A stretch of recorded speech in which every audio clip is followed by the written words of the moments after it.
We continue now at the top of Daf Tzadi Vavam and Beis in Mesechet Yevamos. This is Yevamos Daf 96b. The Mishnah says, Ben tes shanim v'yom echad. Let's say you have a child who's 9 years old in one day. Sheba al yivimto, and he has relations with his sister-in-law, meaning a situation of yibum. V'yachar kach ba le'a achiv shu ben tes shanim v'yom echad. And then after that, his brother, who's also 9 years old in one day, has relations with her. So posel al yado. So that creates a disqualification. That woman is now disqualified to the first brother. Rabbi Shimon says, lo posel, it does not create a disqualification. And the Mishnah continues, Ben tes shanim v'yom echad shabal yivimto. Let's say you have a situation of a 9-year-old who has relations with his yivama. V'yachar kach ba'al sarasa. And then he goes ahead and he has relations with her co-wife. So posel al yedei atzmo. Then he creates a disqualification. He's now disqualified from both women through this relationship that he had with the co-wife.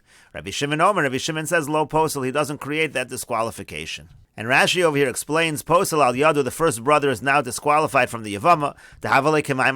It's the same thing as maimer achar maimer. Like we said, when a katan does the yibum, that's considered like a maimer, and the halach is maimer achar maimer. The second one is also chal. The shneim tovsim, but they both take effect. V'kevan the boy get misheni, since she requires a get from the second brother. Kam beisoleh v'kevan shalobana shuv lo yivna. So now you have a disqualification to the first brother. It's shuv lo yivna. He's no longer allowed to be with the Yevama. And Rashi continues, Rabbi Shimon Omer lo posel. Rabbi Shimon says the second brother does not create a disqualification for the first one. Kedetani time of the Gemara, like the reason is going to be explained in the Gemara. Now it has to be a situation where the woman was mistaken. It was beshogeg with the second brother, di b'mezid, because if it would have been b'mezid, hakaimulan bia so bia, so that we've established that actually his bia is considered a real bia, v'nereges olav, and actually she would actually be killed upon that. That would be considered similar to a situation of adultery. So it has to be that she was b'shogeg, so she's not chayiv misa. And Rashi continues, Pasla again, the Mishnah said, let's say you have a situation where the Ben tes shanim v'yom echad, he had relations with the Yevama,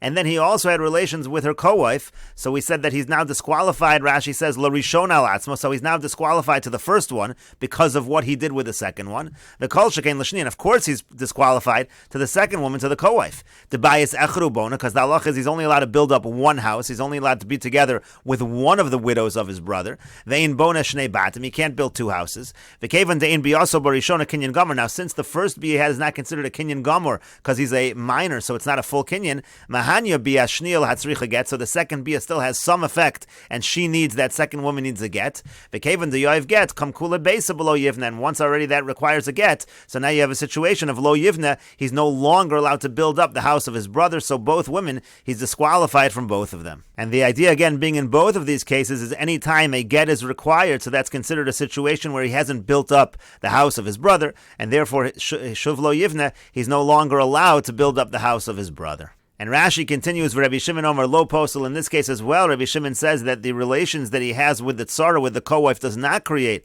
a disqualification. And Rashi explains, Del Rabbi Shimon bias ben tesha lo kanya. The logic over here is that according to Rabbi Shimon, the relations of a 9-year-old does not create a kinyan umeshayra, but leaves off some space for a second kinyan, which is what is creating the problem in both of these situations. Ela safek kanya, safek lo kanya. Rather, the way Rabbi Shimon sees it is the bia of a ben tes shanim v'yom echad is a doubt. It's a suffix whether it's a kinyan or not. Ikanya kani lagami. Now, if it is a kinyan, it's a full kinyan. V'lo kamahanya bias achiv, and therefore, when his brother has relations after him, it does nothing. V'chein biaso b'tzarasa. Similarly, when he has relations with a co-wife, it does nothing. That's the logic of why Rabbi Shimon says in these cases lo posel. V'ilav kanya havale kamisha lo bal. Now, if it's not a kinyan, it's like nothing was done at all. Lo zu v'lo zu. It's like neither brother did anything. Umutter l'kayim rishon, and therefore the first one is still going to be okay.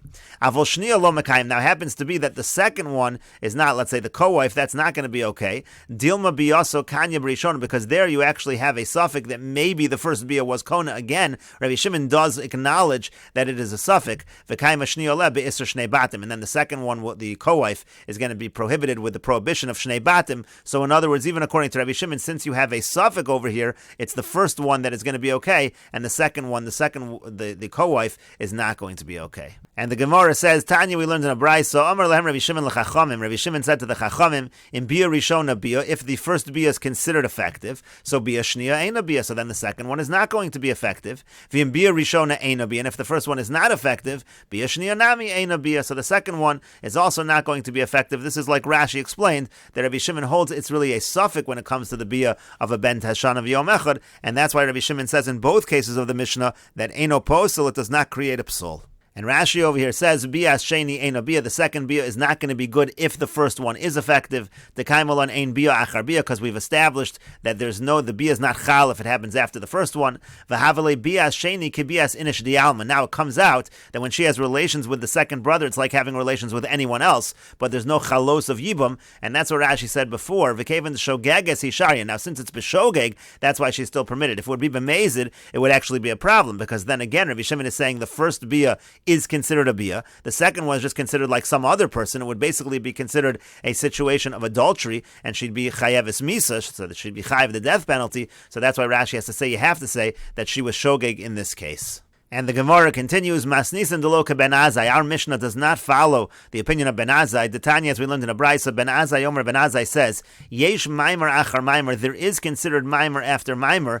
B'shnei Yevamin v'Yevama Achas. If you have a situation of two brothers-in-law and you have one sister-in-law, that's kind of like the first case of our Mishnah, which involved two brothers and one woman. Ve'ein Maimer Achar Maimer, but there's no Maimer after Maimer. B'shnei Yevamos v'Yavam Echad. If you have a situation of two sister-in-laws, meaning to say you have a situation, let's say, of co-wives, like the second case in our Mishnah, and only one brother. Again, that case in the Mishnah was one brother was with one wife, and then he was with the co-wife. Rashi over here explains, Masnizan deloka ben Azai, Masnizan dechashiv biyazu kemaimer. Our Mishnah is considering, like we said, our Mishnah considers the bia to be like a mimer. The bia of a minor is considered like a mimer. V'katani d'mahani mimer achar mimer. And then it also says that a mimer after mimer is going to be effective. Again, the Mishnah is built on the premise of yesh mimer achar mimer. Bein biyavam echad ushtei Yevamos. And additionally, the Mishnah does not make a distinction if it's one brother with two other wives or the reverse. Let's say it's two brothers with one wife. It doesn't matter if it's Yavam Echad Shtei Yevamos. Ki Sefer, that's like the end of our Mishnah. Bein Shnei Yevam and V'Yevama Achas. It doesn't matter if it was two brothers with one Yevama. Kegon Reisha, like the first case of our Mishnah, Delo Ke Ben Azai. That's not like Ben Azai. In other words, the point over here is that Ben Azai does make a distinction between a situation of two brothers with one wife or one brother with two wives. And here is Ben Azai's distinction. Yesh Maimer Achar Maimer B'Shnei Yevam and V'Yevama Achas. In a situation where you have two brothers, we say, and again they're with one Yevama, so that's considered there is Maimer after Maimer. The Tarvayu may Karel Inyan Zeka Ki Adadinenu. The logic over here is that the two brothers have the same bond, they have the same Zeka. Umaimer de Kamo Alav Kinyan Gomerhu, and the Maimer of the first one's not a full-fledged Kinyan. De Bia Hu Dekas of Rachmana, because again it says Bia. For Rabbanon Hu Da'amr Lahani, and De Lahani, it was only the Rabbanon that said that it's going to be effective. Mishum Gzeira Kinim Afarish B'Parakram Gamliel. That's because of a Gzeira that's explained earlier. Hilkach Logara Basra Mikama, therefore the later one is no worse than the first one. In other words, there was a Gzeir D'Rabbanan that the Maimer is effective for each one, and it's effective for each one equally. So that's why when you have a situation of two brothers with one Yevama, there we say, according to Ben Azai, Yesh Maimer Achar Maimer. However, Ve'ein Maimer Achar Maimer B'Shtei Yevamas V'Yavam Echad. Let's say it's one brother, and he's with two of the Yevamas. He's with one and then with her co-wife. So in that case, the Maimer is not going to, if he does a Maimer and then another Maimer, the second one is not going to be effective. Why? Shekol Kocho V'Kinyano Shahaya Lola Inyan Maimer Nasam Brishona.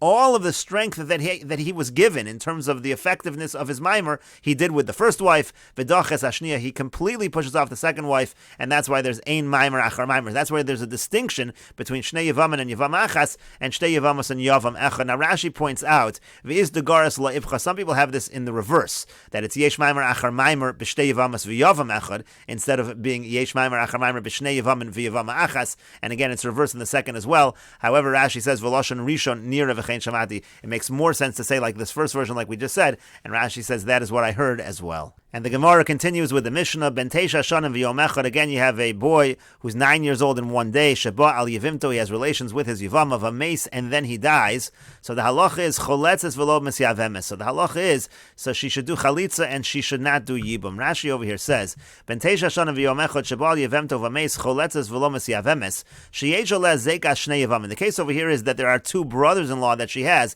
who could potentially do Yibum. Shebe Maimer Zel Lo Yotzta Midei Zekas Nefila Rishona. V'cholo alea zekas nefila shniya. Now the halacha is that she had this relations with this 9-year-old, so that was considered like a mimer, and therefore really she hasn't really left the status she had of falling to Yibam from the first one of her husbands who died. So now in this case, after the 9-year-old dies, so really she's kind of coming to Yibam from two different brothers. She has the first one, but the first one didn't entirely go away because she was only with a 9-year-old subsequent to that, and therefore she now has Shnei Yevamot upon her, and the halacha is you only do Yibam when you have Yavam Echad, not when you have Shnei Yevamot, and that's why the Mishnah says Choletzes v'lo Mes Yavemes. At this point she can only do Chalitza. And the Mishnah continues, Nasa Isha, let's say in general, a Ben Teisha Shana v'Yom Echad, he marries a woman, nothing to do with Yibam, V'meiz, and then he dies, he doesn't have children, so the halacha there is Harezu Petura. In this case she's pater from Yibam, and she's pater from Chalitza, she doesn't have to do anything. Rashi says, Nasa Isha She'ena Yevimta v'lo Achin, he marries a woman, nothing to do with Yibam, and he has brothers, Harezu Petura, she's now pater from Yibam, from Chalitza, V'afagav de Biyaso Bia. Now even though his Bia is considered to have the status of a real act of relations, Kiddusha v'ein Kiddushin, but it's not considered a real Kiddushin, v'ein kinyan katan klum, the kinyan of a minor is nothing at Shiavi Beisaros until he has 2 hairs. Avol b'Yevama hoelu zakuk alei shavi rabbanon k'maimer. Now by a Yevama it's a little different, since over there is a concept of a bond between them through Yibam, so therefore the Rabbanon say that the Bia is considered like a mimer when it comes to a katan, again by Yibam, but by marriage it's not considered anything. And the Mishnah continues, Ben Teisha Shana v'Yom Echad, let's say you have a boy who's 9 years old in one day, Shabal Yevimto, again he has relations with his Yevama, Umishehigdil, and then when he grows up, so Nasi Shacheres, so he marries another woman, he takes a second wife, Vameis, and then he dies. So the Mishnah says, Im lo yada eserishona mishehigdil, if he never had relations with the first woman from when he was an adult, so now he died without children, so now the question is, with these wives of his, should they do Yibam, Chalitza, etc.? So the halacha is in this case, since the first woman, he never had relations with her as an adult, so Harishona, so the first wife, Choletzes v'lo Mes Yavemes. So the first wife, she's going to do Chalitza, she will not do Yibam. V'hashniya, but the second wife, that's considered a full-fledged wife, Choletzes o Mes Yavemes. She has a choice, she can either do Chalitza, or she can do Yibam. Rabbi Shimon says, no, Miyabim la'ezu sheyirtza. You could do Yibam with either one. You could do Yibam with the woman that he married when he was a 9-year-old, or you could do Yibam with the other woman, v'choletz l'shniya, and then you just do Chalitza to the second wife. And the Mishnah continues, Echad shu ben teshana v'yom echad v'echad shu ben esrim shelo hevi shtei saros. So all the halachas we're saying over here related to a boy who's 9 years old in one day, it's an identical halacha if you had a man who was 20 years old, but he did not have the signs of maturity, he didn't have the shtei saros, the 2 hairs. And Rashi over here explains, Im lo yodas rishona mishehigdil rishona choletzes v'lo Mes Yavemes. Again, if he never had relations with the first wife from when he was an adult, so the first wife just does chalitza and not yibam, the same reasoning as before, the zeka shnei yevamim alosh, she really has the zeka, the bond, from already 2 marriages, because she was only with a minor the second time around, so she never really undid the bond of yivam that she had from when her first husband died, hoel v'lo yoda mishehigdil, since she never had relations with him when he was an adult. V'lo yatz midei nefila rishona, she never leaves from the first time that she really fell to Yibam. Rabbi Shimon says, Miyavim le'ezo sheyirtza. No, even in this case where he did not have, with the woman who he did not have relations when he was an adult, even there Yibam is possible with that woman. Why? The Leslie Zeka Shnei Yevamin. He doesn't hold of the whole concept of a problem of Zeka Shnei Yevamin. Uvhanami Polag Rabbi Shimon Bar Bo'achin. Rabbi Shimon says the same thing in Parak Arba Achin. V'choletz l'shniya, and then you do Chalitza to the second one. Now normally, if you do Yibam with one wife, you don't have to do Chalitza with the second wife. The halacha is you do Yibam with one wife, that paters the other. So why does he have to do Chalitza with the second wife? The halav tsaros ninu lifture chada b'yibam chaverta, because in this case they're not considered co-wives where one is patered with the yibam of her friend. So because again in this case that first one really fell from her first husband, and then she was with the second husband when he was a minor. So therefore you're not going to say that one paters the other. V'yibume tarvayu lo. Now you can't do even with both of them. Hoel v'havet sarasa b'mixas b'maimer derabanan, because they are sort of co-wives. Because again the relations with the 9-year-old is considered a mimer at a derabanan level. There's a connection there. So also l'meimar shtei yevamos habos mibayisechon mis yavamos. If you're going to do yibam with both of them, it's going to be cause confusion, and people will say when you have 2 yevamos from one house, they can both do yibam. Again, that's going to cause that conclusion. That's going to cause that erroneous conclusion. And Rashi continues, Echad ben tes v'echad ben esrim. Again, the halach is the same whether it's a 9-year-old or a 20-year-old who does not have the signs of maturity. Shneim shavim l'chol din shel mal, meaning everything we talked about above above, they're the same thing. As long as he doesn't have those saros that are indicators that he's an adult, he's considered a katan. And the Gemara says, Amar Rava says, Hada Amar Rabbanan, that which the Rabbanan say, Zeika Shnei Yevamim, that if you have a situation of a bond, meaning a woman is coming from two different husbands who were brothers that died, so the Rabbanan say, Michlatz Chaltza, in such a situation, you can do Chalitza, but Yibume lo Miyavme, you can't do Yibum. So Lo Teima Hechadikat Sara, don't say that halacha is only true where there exists, where there is present a co-wife, to equal a migzar, because in that case you have an actual reason to make a gezerah, people are going to get confused, mishum tsar, because of the co-wife, da'acha, because over here, meaning in the first case of our Mishnah, leka tsar, there actually is no co-wife in that case, and mechlatz chaltza yivumei lo miyavmin, that's exactly the same type of a case, where we say there's zekas shnei yivamin, she's really coming from two different marriages, two different brothers, and the halacha there as well is she does chalitza and she does not do yibum. Rashi over here says, lo teima hechadika tsar kagon, hachtar bo achin, that was the case in Parakar bo achin, the Tanah in the Mishnah over there says, gimel achin nisuin gimel nachrios. The case was you have three brothers married to three women. These three women are not related. Umeis echon mehen. Now one of the brothers dies. V'asa b'hasheni maimer. So now the second brother, he doesn't complete the yibum process. He just starts it. He does maimer. V'meis, and then he dies. So that's where we said this halacha. Harei elu cholzos v'lo misyavmos. So the halacha is you have to do chalitza over there and not yibum, because again in that situation she is coming from two of the brothers to the third brother. V'amrinan b'gemara, and the Gemara over there says izekas beis yevamin deoraisa, that if you're going to say that zekas beis yevamin, when she's coming from two different brothers, that's a problem on a doraisa level, chalitza nami lo tiboy. So why is she even doing chalitza? It's a doraisa halacha that she should be doing nothing. Umishaninan, and so the Gemara over there answers that really this whole halacha is derabanan. Midrabanan, this halacha is midrabanan that such a woman should not do yibum. Why?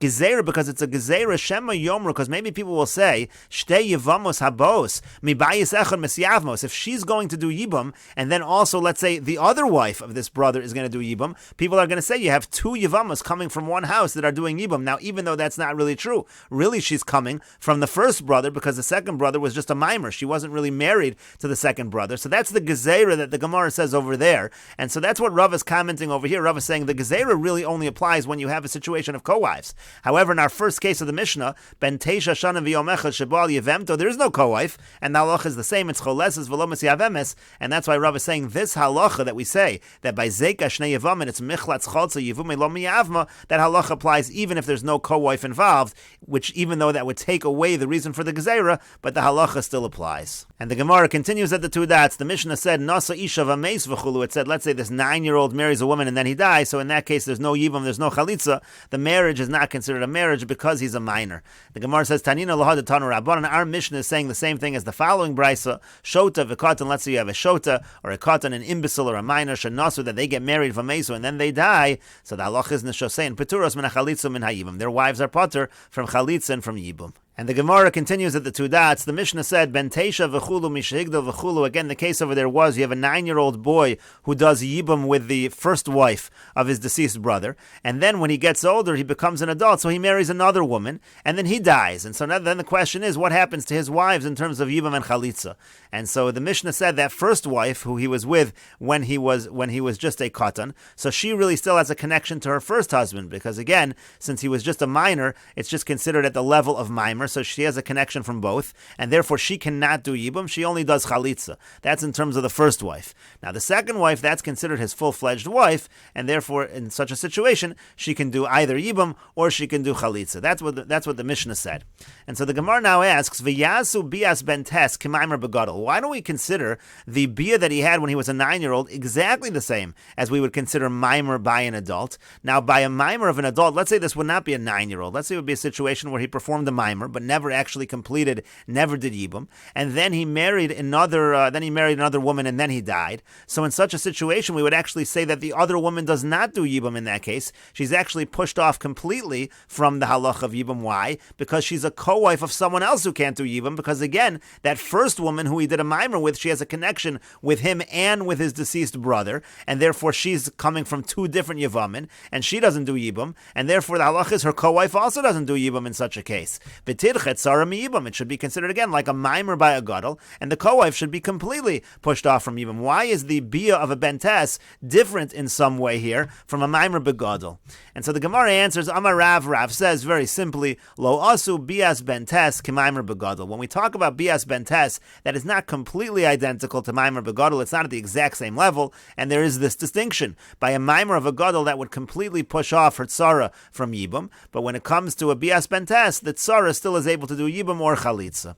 And the Gemara continues, Shmuel Amar, Shmuel says, no, asu v'asu. It's not true. When it comes to bias bentes, that has exactly the same identical halachas as mimer of a gadol. V'chein Amar Rabbi Yochanan, and similarly Rabbi Yochanan says, asu v'asu. Again, the bias bentes is exactly the same as a mimer begadol. And Rashi over here explains, V'yasu bias bentes k'mimer begadol. Why don't we consider the bias bentes the same thing as mimer by a gadol? Lidchos ishto gemura miyibam, meaning his full wife should also be pushed off from Yivam. That's the case in Perek Dalet Achin. The Kotani Harelu Cholzos. It says over there that they do chalitza. V'afilu ishto gemura nidches. Even his real wife is going to be pushed off. Mimnei shehit saras bala zeka shnei Yevamin, because she's the co-wife of someone who has zeka shnei Yevamin, who's also potter from Yivam. V'amai Kotani masnisin shnia o choletza somas Yevamos. So why does it say the second one does chalitza or Yivam? Why is Yivam even a possibility for the co-wife? But the Gemara continues, V'yasu, why don't we say that the bias bentes is considered exactly identical to mimer by a gadol? Why would you make a distinction?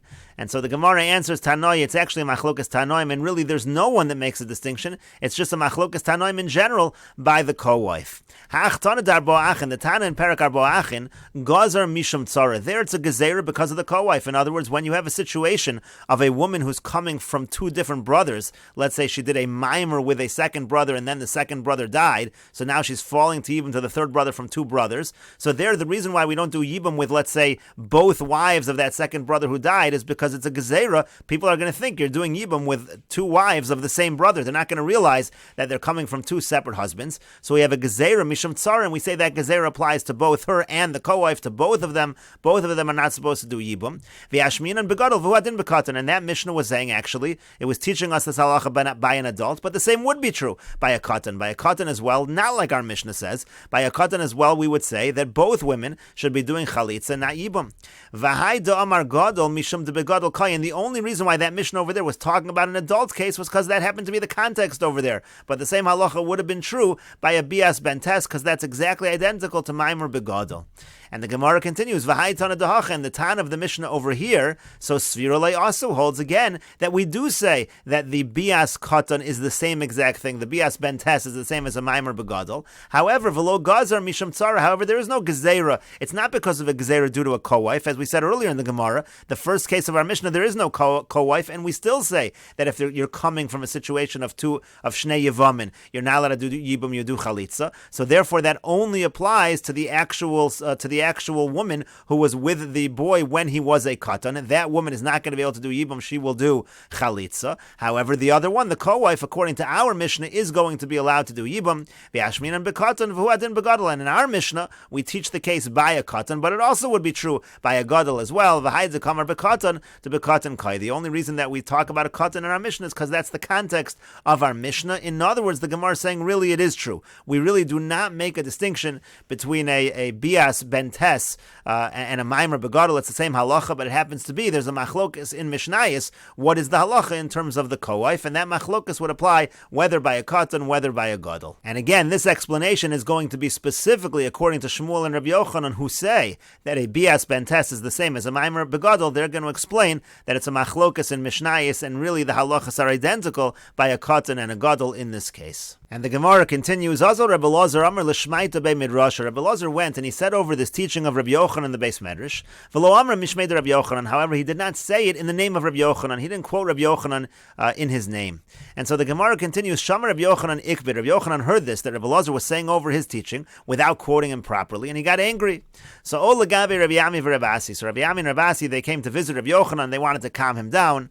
Amrulei, they said to him, wasn't there a story in the Beis HaKnesses in the Shul of Tiveria? Benagar sheyesh barosho glustra, there was an argument regarding a bolt which has a knob on the top of it. It's a question over there whether it's muksa on Shabbos. Shenechel kubo Rabbi Elazar Rabbi Yossi, there was a machlokas there between Rabbi Elazar and Rabbi Yossi. At Shekaru Sefer Torah b'chamasan, and the argument got so heated that they ended up tearing a Sefer Torah in their anger. The Gemara interrupts, Karus al kadayatich, do you really think that they actually intentionally tore the Sefer Torah? Elayim, rather, what it means to say is shenikra Sefer Torah b'chamasan, a Sefer Torah was torn in their anger. In other words, in the course of their argument, accidentally, a Sefer Torah was torn.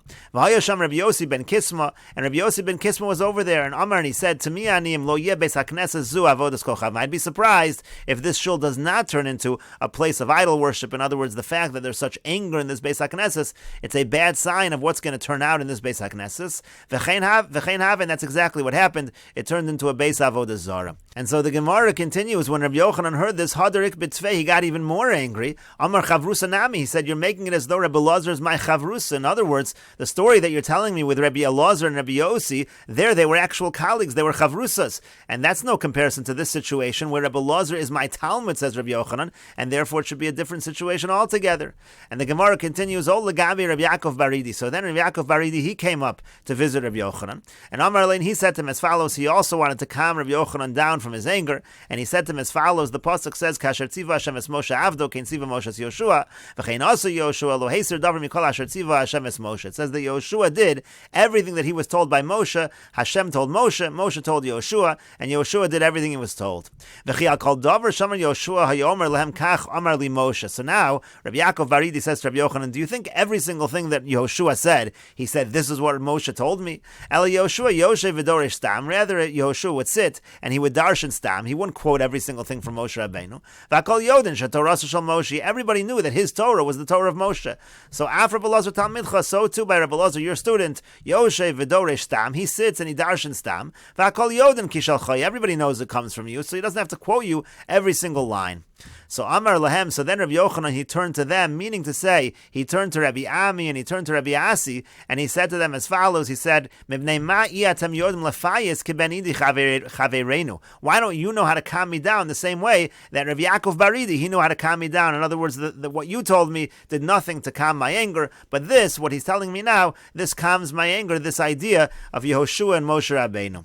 And the Gemara continues, Rabbi Yochanan, my time a couple kuli high. But why was Rabbi Yochanan so angry about this? What was the big deal that Rabbi Elazar did not quote him properly? And the Gemara explains, the Amar Rav Yudah Marav, because Rav Yudah says in the name of Rav, what does the pasuk mean when it says, Agura ba'olcha olamim? It says, I want to live in your worlds. V'chi efshar lo la'adam. This is David HaMelech talking. Is it possible for a person, lagur b'shnei olamim, to live in both worlds? What does it mean when David HaMelech seems to say, I want to live in olamim, I want to live in both worlds? So the Gemara explains, rather what David was saying in front of HaKadosh Baruch Hu was as follows, Ribono Shel Olam, Master of the world, Yehi Ratzon, let it be your will. And we'll continue with this discussion in the next video on Daf Tzadi Zayin Amud Aleph.